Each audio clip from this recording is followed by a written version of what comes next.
Hello everyone. Hope you all are safe and doing well at your home. I am Professor Prince Mirwaha from Department of Commerce, Arya College, Ludhiana.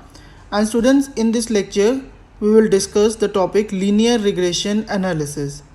Before moving to the practical part, let's clear some basic concepts regarding the regression analysis. As you all know that the mutual relationship between the two variables is measured with the help of correlation. But it is not possible to make the best estimate of the value of dependent variable on the basis of independent variable by correlation. So, to make the best estimate and the future estimation, the study of regression analysis is very important and the useful. But with the help of regression, we are able to predict the unknown variable with the help of a known variable. Like यहाँ दो तरह के variables होते हैं, एक dependent variable और एक क्या independent variable. तो अगर हमें independent variable की value पता हो तो we can predict the value of a dependent variable with the help of the regression. For example, there is a functional relationship between the demand and the price. Say demand is a function of price. Here demand is a dependent variable and price is a independent variable. So on the basis of this relationship, probable values of demand can be estimated corresponding to the different values of the price. Meaning अगर हमें price की values पता हो तो we can predict the values of the demand by using the regression analysis. As per the definition, regression is the measure of average relationship between two or more variables, right? चलिए next बेटा हम move करते हैं difference क्या है correlation और regression में. First point is degree and the nature of relationship. Correlation is a measure of degree of relationship between the X and Y. हमें पता है कि कोरिलेशन लाई करता है -1 से 1 के बीच में, और इस कोरिलेशन की हेल्प से हमें ये पता चल जाता है कि दो वेरिएबल्स के बीच में वीक कोरिलेशन है, मॉडरेट डिग्री ऑफ कोरिलेशन है या हाई कोरिलेशन है. In the same, regression studies the nature of relationship between the variable. इसका मतलब है एक वेरिएबल की हेल्प से हम दूसरे वेरिएबल को प्रिडिक्ट कर सकते हैं with the help of regression.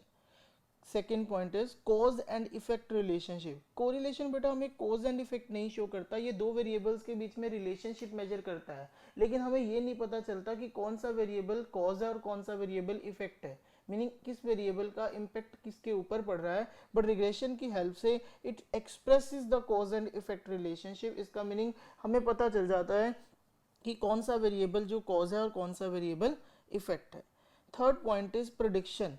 Correlation does not help in making prediction, जबकि रिग्रेशन हमें हेल्प करता है प्रिडिक्शन करने में. अगर हमें इंडिपेंडेंट वेरिएबल की वैल्यूज पता हो तो हम डिपेंडेंट वेरिएबल की वैल्यू को with the help of correlation आराम से कैलकुलेट कर सकते हैं. Next point is symmetric. Correlation के जो कोफिशिएंट है, दैट मीनिंग कोरिलेशन अगर हम x और y वेरिएबल में कैलकुलेट करें या y और x में कैलकुलेट करें, so both have the same meaning. That is why it is called symmetrical, because correlation between x and y is equal to the correlation between y and x. But in the case of regression coefficient, these are not symmetric, that meaning bxy is not equal to the byx. Correlation sometime बेटा हमें एक nonsense और spurious correlation बताता है, जैसे कि दो variables के बीच में हम रिलेशनशिप मेजर कर देते हैं, ये हमें कोई ना कोई मेजरमेंट रिलेशन बता देता है, और रियल लाइफ में उन दो वेरिएबल्स में कोई रिलेशनशिप नहीं होता. लेकिन रिग्रेशन में ऐसा कोई भी स्प्यूरियस कोरिलेशन हम स्टडी नहीं करते हैं. Next point is correlation coefficient is independent of origin and the scale. Correlation पे बेटा कुछ ऐड करो, सब्ट्रैक्ट करो, मल्टीप्लाई करो या डिवाइड करो तो कोरिलेशन को कोई इम्पैक्ट नहीं पड़ता. But in the case of regression it is independent of change in origin but not of scale. Meaning addition और सब्ट्रैक्शन का रिग्रेशन वेरिएबल्स में अगर हम कुछ ऐड करें, सब्ट्रैक्ट करें तो इसको इम्पैक्ट नहीं पड़ेगा, लेकिन अगर मल्टीप्लाई और डिवाइड या कुछ कॉमन लेते हैं तो इसके ऊपर इम्पैक्ट पड़ता है. Now we will discuss types of regression analysis. The first one is simple and the multiple regression. In simple regression we study only the two variables at a time, जिसमें से एक dependent variable होता है और दूसरा क्या है, independent variable. But under the multiple regression we are studying more than two variables at a time. For example, अगर हम रेन और इरिगेशन का इम्पैक्ट चेक कर रहे हैं यील्ड ऑफ व्हीट के ऊपर, then it is a multiple regression analysis. Second one is the linear and the non-linear regression.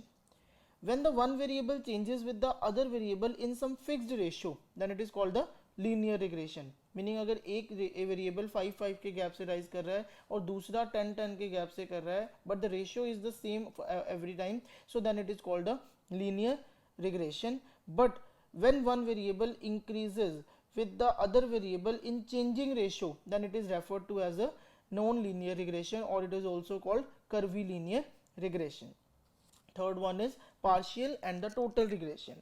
When two or more variables are studied for the functional relationship, but at a time relationship between two variables is studied and other variables are held constant.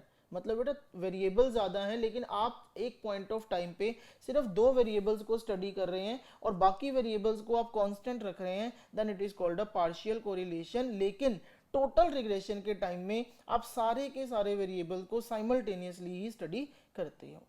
Now we will discuss the methods to obtain the regression equations. दो तरह की बेटा regression equation होती है, y on x and x on y. यहाँ पे हमारे पास दो मेथड है, regression equation using the normal equation that is called least square method and regression equation using the regression coefficient. बेटा वैसे तो रिग्रेशन बहुत वास्ट टॉपिक है, लेकिन एज पर आवर सिलेबस हमने अभी यही मेथड्स को कवर करना है.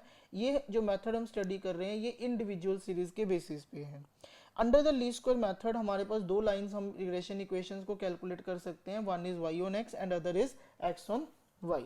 y on x equation that is y is equal to a plus bx. इससे हमें दो इक्वेशंस कैलकुलेट करनी पड़ेंगी ताकि हम a और b की वैल्यू को फाइंड कर सकें. पहली इक्वेशन को फाइंड करने के लिए आप इक्वेशन को जो y equal to a plus B X equation है उनको सिग्मा से मल्टीप्लाई करोगे, that is summation y is equal to N A plus B summation x. देन हम उनको सारे वेरिएबल्स को मल्टीप्लाई करेंगे x के साथ, दैट इज अगर हम y को x के साथ मल्टीप्लाई कर रहे हैं that is summation of X Y equal to a summation x plus b summation x का square. In the same can be done with the help of in the case of x on y. But under the regression equation using the regression coefficient, it can be done with the help of the actual values by using actual mean or by using assumed mean or by using the mean and the standard deviation. Now in this lecture we will discuss the first least square method. Now we will do a practical question to understand it. Question है बेटा, obtain the regression equation y on x by using normal equation method. That meaning least square method की बात की है और equation हमें y on x calculate करनी है जहां में दो वेरिएबल्स गिवन है, एक x वेरिएबल और एक y वेरिएबल. इक्वेशन बेटा वहां नीचे लिखा है also estimate the value of y. अगर हमें y की वैल्यू पता करनी है दैट मीनिंग y क्या है, डिपेंडेंट वेरिएबल, और x की वैल्यू अपने पास गिवन है that is 10, that is a independent variable. तो हमें regression equation y on x calculate करना है, जिसके लिए हम पहले बेसिक कैलकुलेशन करेंगे. x और y वेरिएबल बेटा हमें गिवन है, हम उनका टोटल कर लेंगे. Summation x is 15, summation y is 51. We will calculate the product x y. x multiply y करेंगे, 1 9 जा 9, 2 9 जा 18, 3 10 जा 30, 4 12 जा 48 एंड 5 11 जा 55. तो इन द सेम हम एक्स स्क्वायर भी कैलकुलेट कर लेंगे और तीनों का समेशन करेंगे, क्योंकि हमारी रिग्रेशन इक्वेशन थी y is equal to a plus B X. अब चेक करिए बेटा, regression equation is y on X y equal to a plus B X, जिसके लिए हम दो इक्वेशन हमने पीछे अभी बनानी सीखी थी. अब बेटा हम वैल्यूज को सब्सटीट्यूट करेंगे. समेशन y की वैल्यू आपके पास कितनी आई थी, 51. एन ए, एन कितना था 5a, एंड समेशन x की वैल्यू कितनी थी 15, तो 15 टाइम्स क्या हो गया b. दो इक्वेशंस आपके पास आ गई. अब हम इसको एलिमिनेशन मेथड से सॉल्व कर लेंगे. a की वैल्यूज को हमने एलिमिनेट किया है. पहली इक्वेशन को 3 से मल्टीप्लाई करके वो भी 15 बन गया. 15a माइनस 15a के लिए हम उसे सब्ट्रैक्ट कर देंगे, जहां से हमने b की वैल्यू कैलकुलेट कर ली, दैट इज कितनी आई है 0.7. अब b की वैल्यू को बेटा आप इक्वेशन किसी भी फर्स्ट या सेकंड इक्वेशन में पुट कर सकते हो. You will get the values of a in the same regression equation. y equal to a plus B X में पुट कर दिया जाएगा a और b की वैल्यूज को, और a और b की वैल्यू पुट करने के बाद आपके पास रिग्रेशन इक्वेशन आ गई y is equal to 8.1 plus 0.7 x. अब हमें बेटा y की वैल्यू कैलकुलेट करनी थी जब x 10 था, तो जो आपकी रिग्रेशन इक्वेशन आई है that is y is equal to 8.1 plus 0.7x, तो आप x के प्लेस पे क्या पुट कर दोगे 10. तो आप 10 पुट करोगे, then 8.1 plus 0.7 into 10, so the answer will be 15.1. In this way we can predict the values of the dependent variable if we know the value of the independent variable with the help of regression. Hope आपको clear हो गया होगा. Thank you so much.